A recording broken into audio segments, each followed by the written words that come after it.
बिस्मिल्लाहिर्रहमानिर्रहीम। आज का हमारा टॉपिक है performance characteristics of hydraulic turbine. हमने अब तक पेल्टन व्हील को डिस्कस किया है और फ्रांसिस टरबाइन को डिस्कस किया है। उन दोनों टरबाइन की हमने कंस्ट्रक्शन, वर्किंग और एफिशिएंसीज सब चीज़ें डिस्कस की हैं। अभी हमारा टरबाइन से रिलेटेड लास्ट टॉपिक है performance characteristics of hydraulic turbine. So let's start.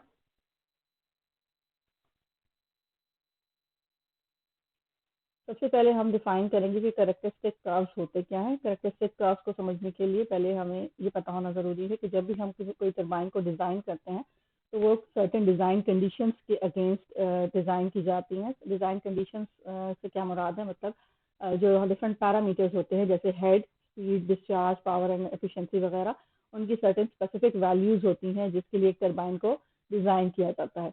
लेकिन कुछ कंडीशंस ऐसी होती हैं जब टरबाइंस ऑपरेट करती हैं under different conditions different from those for which they have been design. तो इन वेरिंग कंडीशंस में इनका एग्जैक्ट बिहेवियर मालूम करने के लिए हम डिफरेंट टेस्ट कंडक्ट करते हैं। ये टेस्ट ओरिजिनल टरबाइंस के ऊपर, जो एक्चुअल टरबाइंस हैं जो साइड पे लगी हुई हैं, उनके ऊपर भी परफॉर्म किए जा सकते हैं, और या फिर इनके मॉडल्स बना के लैब में भी ये टेस्ट कंडक्ट किए जा सकते हैं।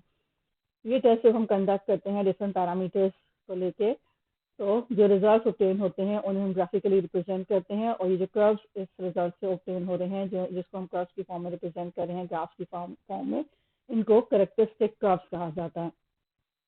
Characteristic curves are of following types. 3 types है इनकी।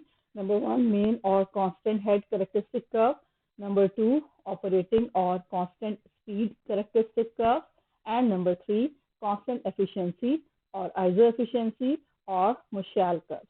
तो वन बाय वन अब हम डिस्कस करेंगे कि कैरेक्टरिस्टिक कर्व क्या है, किस तरीके से इनकी शेप्स आ रही हैं और ये किस पे डिपेंड कर रहे हैं। Number 1 main or constant head characteristic curve.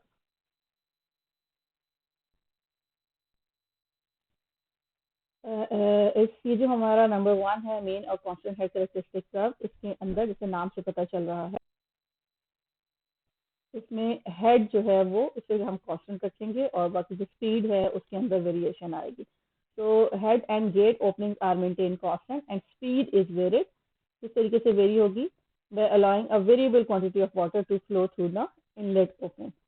इस तरीके से फिर हम ब्रेक पावर कैलकुलेट कर लेंगे by means of a dynamometer. Dynamometer क्या चीज़ है? एक इंस्ट्रूमेंट है या एक डिवाइस है जिसे हम साइमल्टेनियसली टॉर्क और रोटेशनल स्पीड को मेजर कर सकते हैं किसी भी इंजन या मोटर या टरबाइन, जो भी चीज़ है या कोई भी रोटेटिंग प्राइम मूवर है उसकी, और फिर हम उसकी हेल्प से उसकी जो पावर है वो कैलकुलेट की जा सकती है।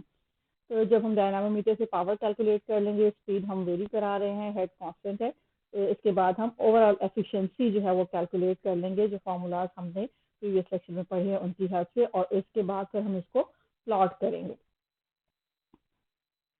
ये आपके सामने मेन कैरेक्टरिस्टिक कर्व है एक पेल्टन व्हील का, and this is the main characteristic curve of Francis turbine. इसमें देख रहे हैं आप, स्पीड जो है वो एक्स एक्सिस पे है, तीनों कर्व्स हैं ये डिस्चार्ज अगेंस्ट स्पीड है, then power against speed, and then efficiency against speed. This is characteristic curve for Pelton wheel. Characteristic curve ये फ्रांसिस टरबाइन के लिए हैं। जो मेन कैरेक्टरिस्टिक कर्व्स हैं उससे हमें क्या इंफॉर्मेशन मिल रही है, ये हम इन ग्राफ्स को देखेंगे। फर्स्ट सबसे पहले आपके सामने है main characteristic curve of Pelton wheel. ये फर्स्ट ग्राफ आप देखें, डिस्चार्ज और स्पेसिफिक स्पीड के दरमियान जो ग्राफ है। Discharge for Pelton wheel depend कर रहा है only upon gate opening and is independent of N u. आप देख रहे हैं ग्राफ जो है ये हॉरिजॉन्टल है। 1/4 gate opening, half gate opening, 3/4 gate opening and full gate opening, इन सब के लिए स्पीड से इसका कोई रिलेशन नहीं है डिस्चार्ज का, ये डिपेंड कर रहा है गेट ओपनिंग के लिए। जबकि आप जब फ्रांसिस टरबाइन में देखें आप ये ग्राफ डिस्चार्ज और स्पेसिफिक स्पीड के दरमियान, तो ये फॉलिंग कर्व है, रिड्यूस हो रही है डिस्चार्ज की values for different gate opening.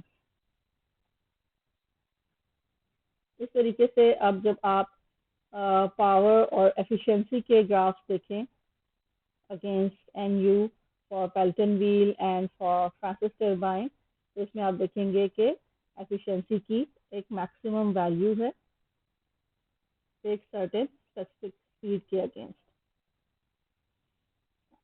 जैसे फ्रांसिस टरबाइन का केस है, आगे देखें, अगर हाफ और 1/4 गेट ओपनिंग है तो यहाँ पे एफिशिएंसी मैक्सिमम है एक पर्टिकुलर स्पीड की वैल्यू के लिए।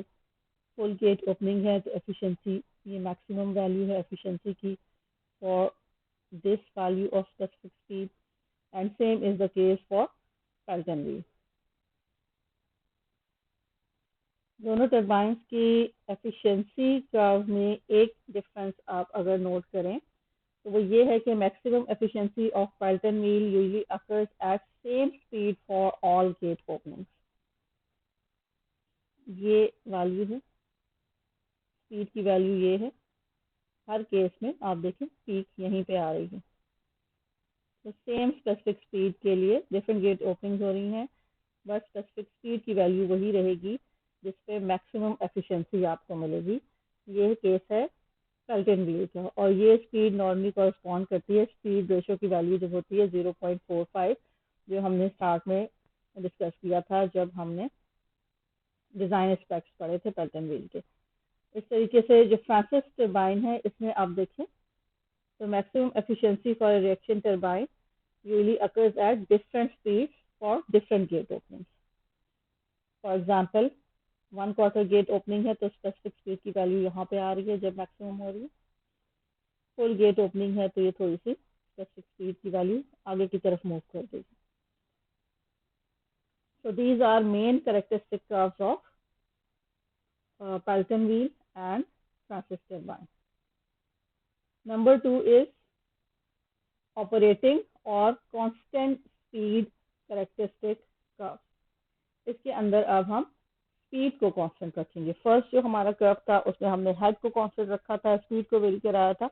इस कर्व के अंदर हम स्पीड को कांस्टेंट रखेंगे और बाकी चीज़ें जो हैं वो वेरी करेंगी। इसके दो केसेस हैं। फर्स्ट केस है percentage of full load versus overall efficiency curve, और सेकंड केस है overall efficiency and output power versus discharge curve.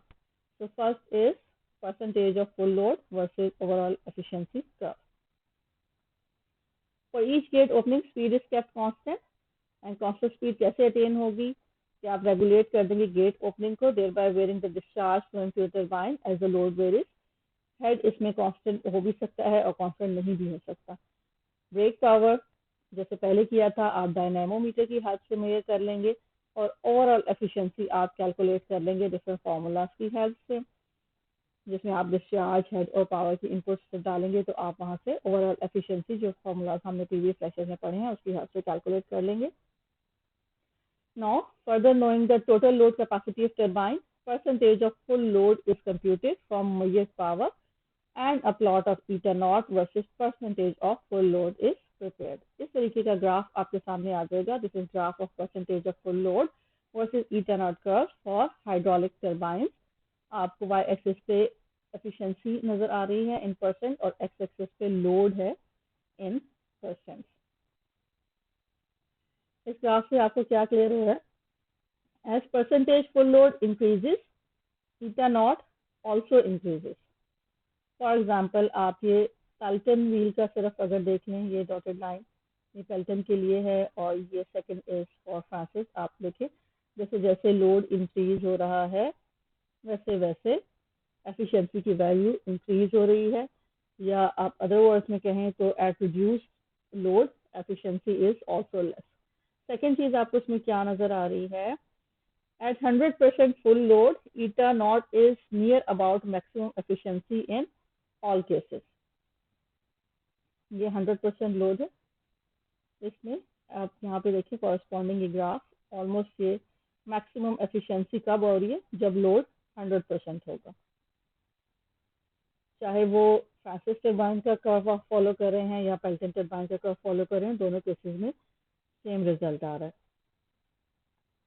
Third point इसमें आप देख सकते हैं, Pelton wheel maintain a high efficiency over a longer range of part load as compared with either the Francis or the fixed blade propeller turbines.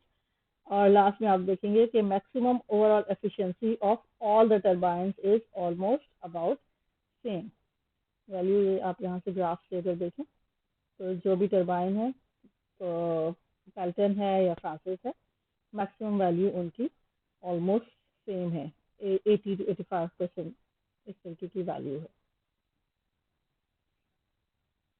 तो जो अब हम next इसकी तरफ मूव करते हैं, next case of operating or constant speed characteristic curve which is overall efficiency and output or shaft power versus discharge curve.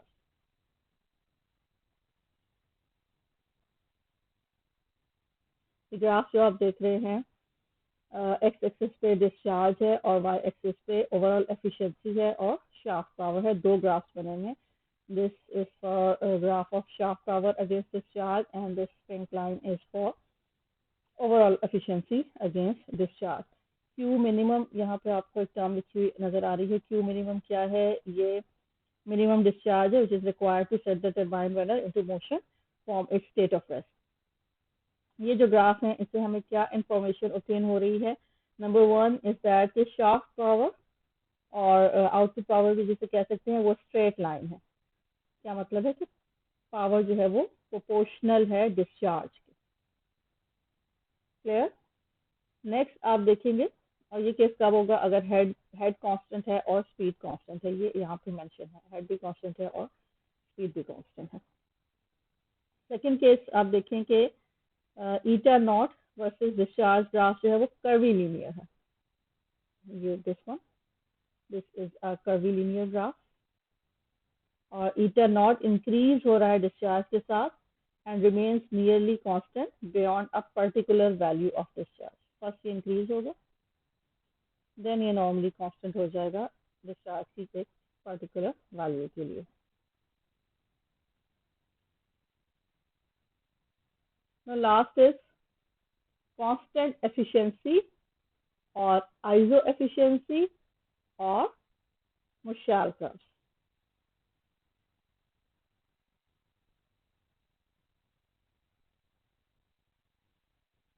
यहाँ पे ग्राफ में आप देख रहे हैं, ये जो सबसे नीचे ग्राफ है इसको अगर आप देखें, जो एफिशिएंसी स्पीड का ग्राफ है कि ये पैराबोलिक नेचर का ग्राफ है, यानी कि यहाँ पे दो स्पीड की वैल्यूज होंगी for one value of efficiency except for maximum efficiency which occurs at one speed only. For example आप एफिशिएंसी की इस वैल्यू को लें, अगर एफिशिएंसी इतनी है तो स्पीड की दो वैल्यूज हैं। यहाँ पे एक ये वैल्यू होगी, तो इसी को अगर आप आगे लेके चलें यहाँ पे एक ये वैल्यू, यानी स्पीड की दो वैल्यूज हैं for one value of efficiency except इस पॉइंट के, जो मैक्सिमम एफिशिएंसी है इसके अगेंस्ट स्पीड की एक ही वैल्यू है। बाकी तमाम पॉइंट्स पे एफिशिएंसी की तमाम वैल्यूज पे स्पीड की दो वैल्यूज होंगी। Similarly, corresponding to these values of speed, there are also two values of discharge for each value of efficiency. आप अगर इस ग्राफ को देखें, QN का जो ग्राफ है, तो यहाँ भी डिस्चार्ज की दो वैल्यूज हैं एफिशिएंसी की एक वैल्यू के against. Hence, on QN curve, we can plot 2 points for each value of efficiency and 1 point for maximum efficiency. इसी प्रोसीजर को अडॉप्ट करेंगे for different gate openings or heads, then we can get number of QN curves and we can plot on them efficiency points. The points denoting the same efficiency can now be joined to get constant iso efficiency curves, या जिसको Marshall curves कहते हैं। Marshall एक German word है, means shell, यानी कि curve की तरह की जिसकी शेप आ रही है। इस कर्व को, ये जो आप आ रही है, ये कर्व जो हमने ऑब्टेन किया है, इस कर्व को आप हिल डायग्राम भी बोल सकते हैं। ये curve for best performance obtain हो सकता है bye joining the peak points of various efficiency curve. यहाँ पे मेंशन है बेस्ट परफॉर्मेंस कर्व, ये डॉटेड लाइन आपको नजर आ रही है। पहले हमने ये प्लॉट किया है डिस्चार्ज और स्पीड के अगेंस्ट ये आइसो एफिशिएंसी कर्व्स हमने ड्रॉ कर लिए हैं। अब इन आइसो एफिशिएंसी कर्व्स की पीक्स को अगर हम ज्वाइन कर लेंगे तो जो कर्व आएगा उसको हम कहेंगे best performance curve. The constant efficiency curves are helpful for determining the zone of constant efficiency and for predicting the performance of the turbine at various efficiencies. Thank you.